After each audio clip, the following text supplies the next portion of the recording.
Today, gang, a special treat for you. The rarest of the rare. This is a unicorn wine at DEFCON 12.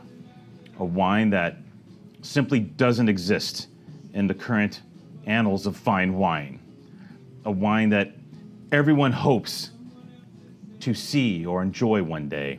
A wine that captures the imagination of fine independent retailers that actually care about wine everywhere. It's not Chateau Petrus. It's not Domaine de la Romane Conti. Nope. Nope. This unicorn wine is a great $10 California Cabernet. Dun dun dun.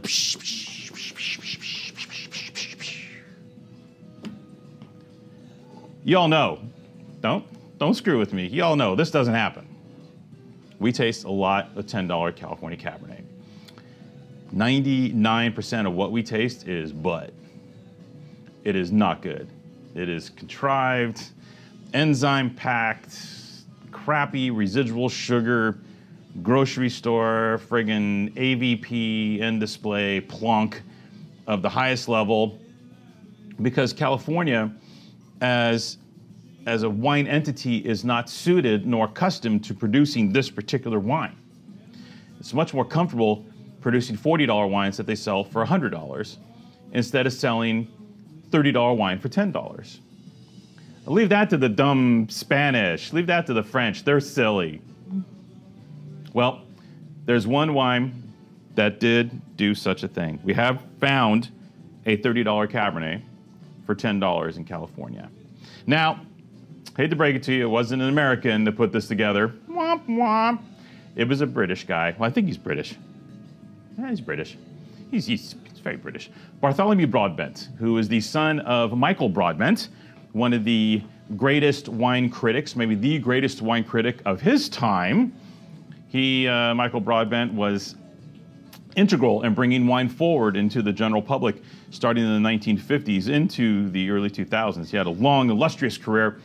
Bart had to follow in his footsteps, huge footsteps, Bigfoot, Sasquatch type footsteps. But, you know, Bart's done a hell of a job. He pioneered Madeira wines. He has his own import book of some really striking imported wines. But one thing he didn't have in his book was a reasonable California wine.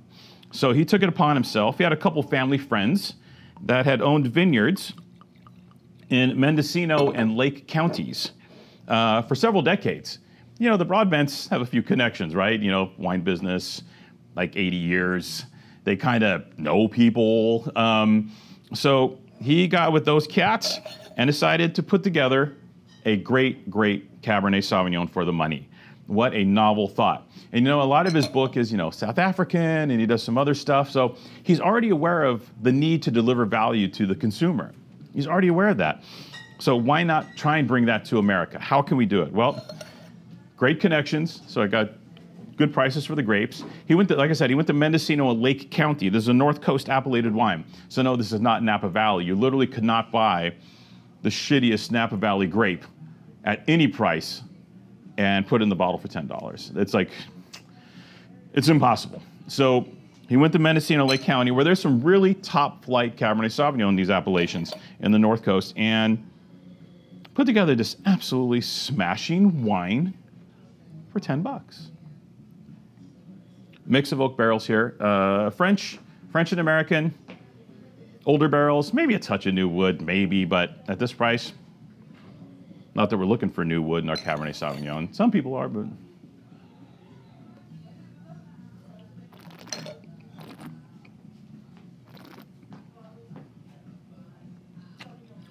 real wine. No artifice. This isn't, like I said, so much of this wine is made to a recipe, like eating bad chicken nuggets, or, you know what I mean? Like, no, I want a good chicken nugget. That's pretty simple. I want real chicken, not parts, not like a bunch of chemicals and stuff. And I'm not a natty wine dude, but some of the other stuff was so contrived, it becomes caricature. You know, the Cabernet Sauvignons in this price range from California are almost cartoonish.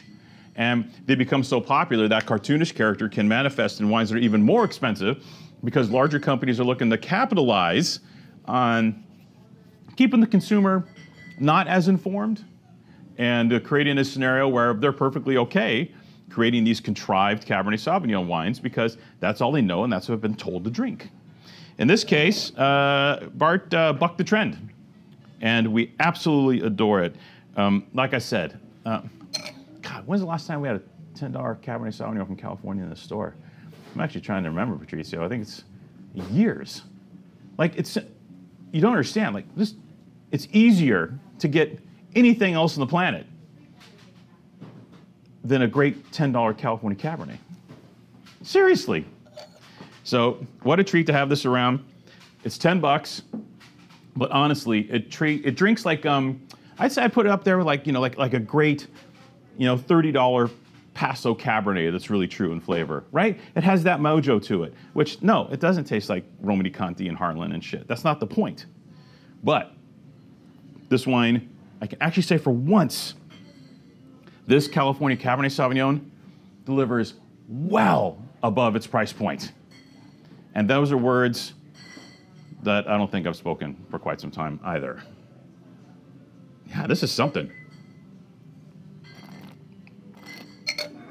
Great package, clean wine, beautiful flavors, soft tannins, shockingly good for the money.